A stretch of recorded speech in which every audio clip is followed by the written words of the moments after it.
Good afternoon. I'm John Perez, Speaker of the Assembly, and I'd like to welcome everybody to today's meeting.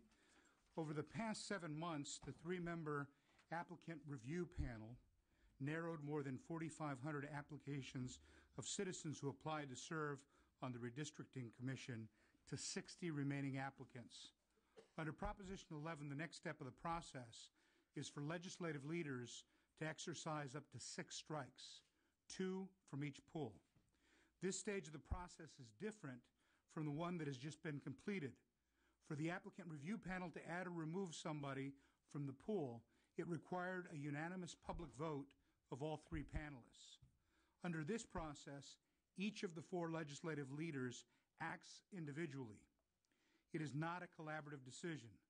The decision of who I may strike is not dependent on the Senate President Pro Tem or either of the 2 minority leaders.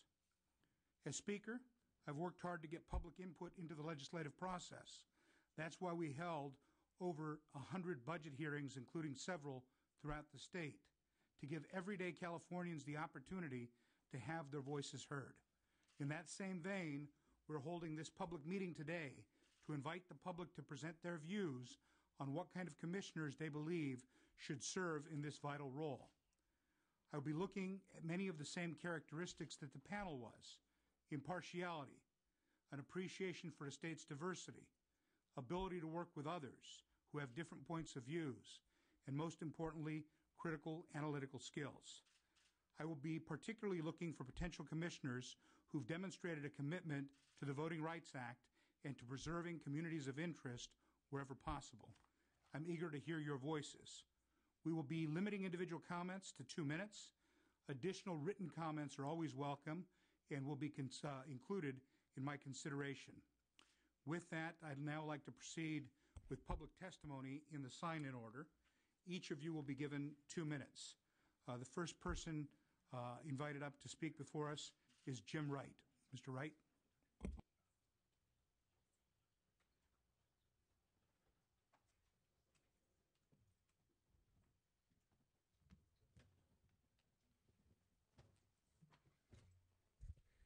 Good afternoon, Mr. Speaker.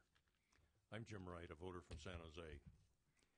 I've been following and been involved in the process of establishing the rules which have resulted in the work that the application review panel has done, and I've been to every meeting that has ever been held on that basis, including most of the meetings that the application review panel held.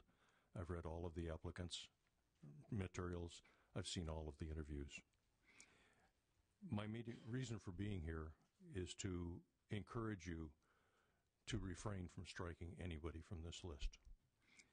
The 60 people that remain in the pool are all very well qualified, and any 14 of them would form a great commission to do the redistricting for the state of California. However, if you do decide to strike anybody, I'd like to ask you to please publicly acknowledge why you are striking that person, at least to let the candidate know, but I think the public should know as well. Thank you for your time. Thank you, Mr. Wright. Next, we have Astrid Garcia.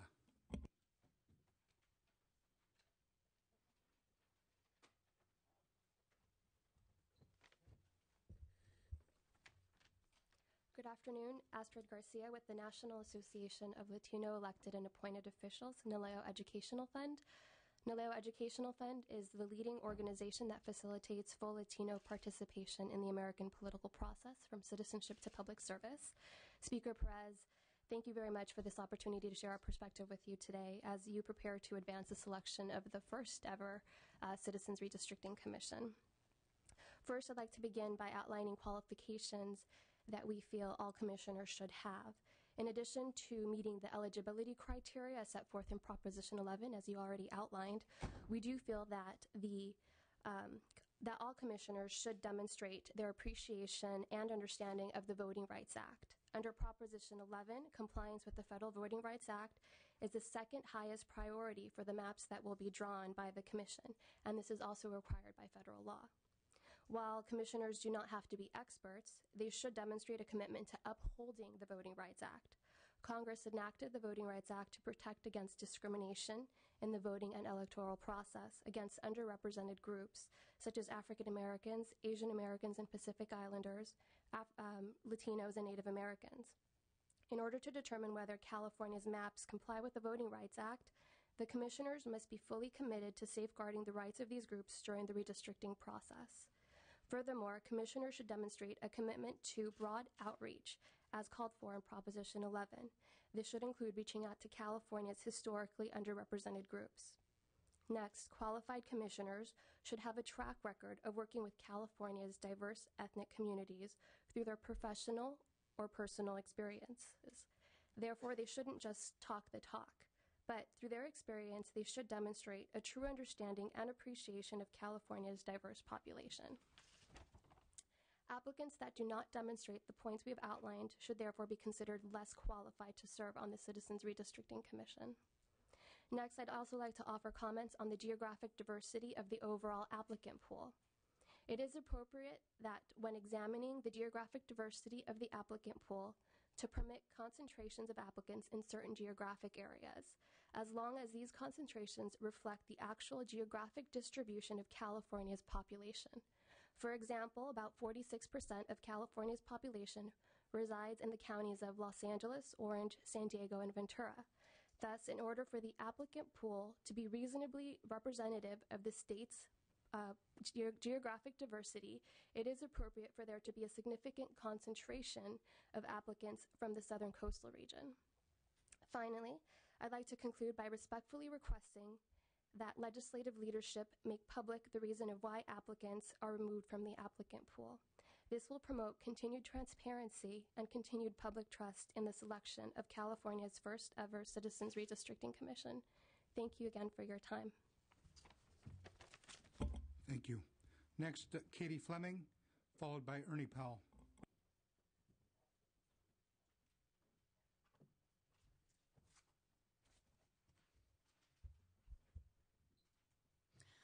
Hi, thank you, Speaker Perez, for holding this meeting. My name is Katie Fleming from Common Cause. The applicant review panel, housed in the State Auditor's Office, did a great job following the letter of the law, including making sure the pool of 60 applicants is diverse.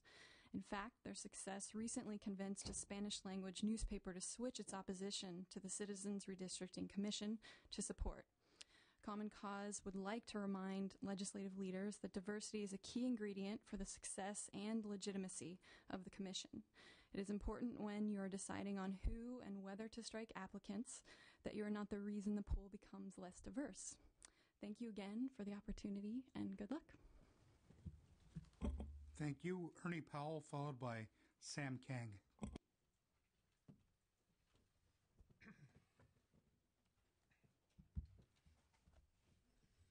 Thank you very much, Mr. Speaker. It's a pleasure to be here. On behalf of ARP's 3.2 million members, as we all know, ARP was a strong supporter of Prop 11, and we are very happy, we're very pleased that this hearing is being held today. Would like to offer that we have co-signed onto a letter with a number of partners, Common Cause, League of Women Voters, California Forward, and the basic points in that letter, which I know you've received, are consistent with much of what's been said today. Number one, strong analytical skills. We know that that's a must for this kind of commission. In terms of this, and we're talking about criteria. Number two, demonstrated appreciation for California's diversity, and number three, an ability to be impartial. So we just want to lend our support. Any help ARP can do as an organization, we're there because we believe this is going to be a vital addition to improving government in California and giving more access to more people. So we appreciate this opportunity, and thank you. Thank you, Mr. Powell. Sam Kang, followed by Trudy Schaefer.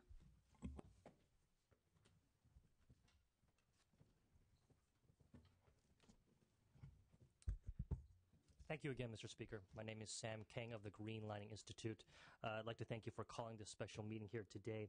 Green Lining is a multi-ethnic policy advocacy organization and think tank, and we specifically advocate on behalf of underserved and minority communities throughout the state of California and the nation. And our coalition includes 36 organizations on the ground, such as the California Hispanic Chamber, the Black Chamber of Commerce, as well as 3 of the largest African-American churches in the state, among others. I'll just very briefly just summarize some of the points that are most important to us in this part of the process. And luckily, Speaker Perez, I think you've highlighted a couple of our most important points, so thank you for that. And that is about diversity and the Civil Rights Act. It's in the interest of this commission to be as successful as possible to reflect the state's diversity and to stay true to the Voting Rights Act. And to that end, I agree with Ms. Fleming's analysis that the Bureau of State Auditors has done a wonderful job in providing a very strong pull in the 60 and handing over to the legislative process. Our summary of what needs to be done in terms of moving on to the next pool can be summarized in 3 words, and that's policy, process, and personality.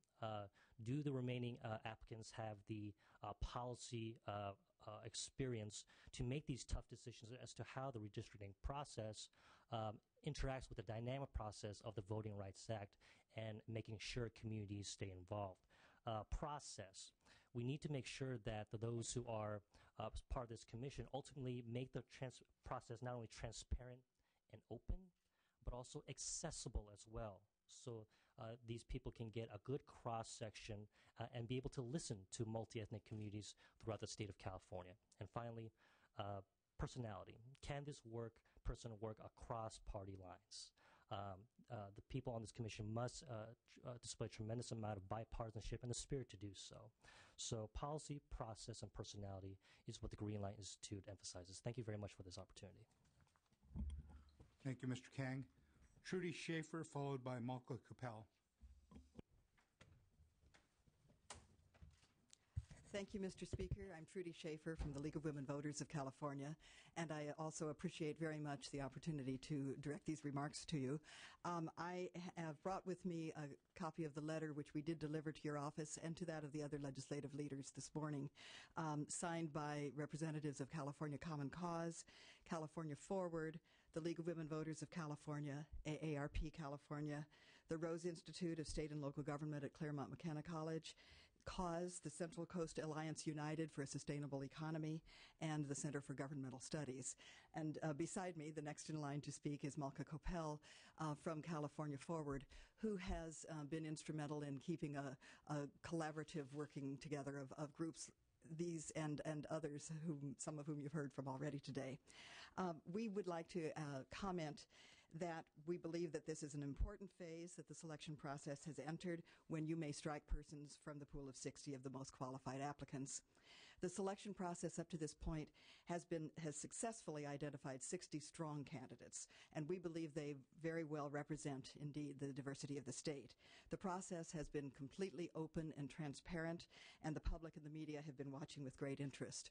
I have had occasion on a number of occasions to speak to the fact that this is probably the most open, transparent process I've seen in the years I've observed state government. We appreciate the opportunity to share our thoughts with you as you go on to that next step in the selection process. And first, as has been mentioned, we urge you to consider the 3 basic criteria that are in the law for a good commissioner: strong analytical skills, demonstrated appreciation for California's diversity, and an ability to be impartial. We agree with many others that it is critically important that the applicant pool remain as diverse as possible. 2 sections of the regulations, 60848F and 60850E, support the importance of creating and maintaining diversity in the pool, as it has been narrowed first to the 120 and now to the 60 applicants, in order to produce a commission that is reasonably representative of the state's diversity. Therefore, the applicant review panel was required to consider whether the composition of the pool of applicants to participate in the next phase of the application at those steps is reflective of the state's diversity. The selection process thus far has produced a well-qualified applicant pool that is extremely diverse, and we hope and feel that you agree that this is an important feature of the Commission and that you will keep this in mind with regard to the striking process. Second, we would like to call to your attention the definition of ability to be impartial. I'm going to have to draw your attention to time if you'd All please right. wrap up. Perhaps since we've shared this letter, I could pass the draft over to Malka Coppell. Thank you for your attention. Thank you. Ms. Coppell. Hi. Thank you so much for holding this open meeting and keeping alive the spirit of transparency for this process. Let me just echo Ms. Schaper's comments and continue with this letter. We would like to call your attention to the definition of ability to be impartial. Section 60800 of the regulations governing the selection process states that ability to be impartial means that while a candidate may have strong views and may have participated in social or political causes, the applicant has the capacity and willingness while serving as a member of the commission to set aside his or her personal views. And third, we wanted to call attention to the fact that the legislature is not required to exercise its rights to strike applicants, as I'm sure you know, or to strike a particular number. And the result of striking fewer than the required number would mean that there would be more candidates left in the pool at the end of the process. So thank you very much. Thank you very much.